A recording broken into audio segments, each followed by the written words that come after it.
आज मला रसगुल्ले खायचा खूप मूड झाला होता. मग काय, मी पाठवले यांना मार्केटमध्ये दूध आणायला. यांनी दूध घेऊन आले आणि मी लगेच गॅसवर पातेलं ठेवलं आणि त्यामध्ये दूध टाकलं आणि थोडा वेळ दूध गरम झालं की त्यामध्ये एक लिंबू पिळून टाकला आणि मग काय, सगळं दूध फुटलं.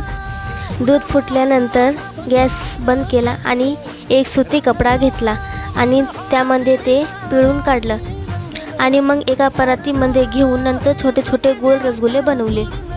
नंतर एका कढईमध्ये थोडं पाणी टाकलं आणि 2 वाट्या साखर टाकून त्याला उकळी आल्यावर त्यात ते रसगुल्ले सोडले आणि मग 2 मिनटानंतर पाहते तर काय, मस्त फुगून बसले होते. मग थोडासा पाक तयार केला आणि त्यात ते रसगुल्ले सोडले आणि खरंच सांगते काय, हॉटेलपेक्षा भारी बनले होते ना.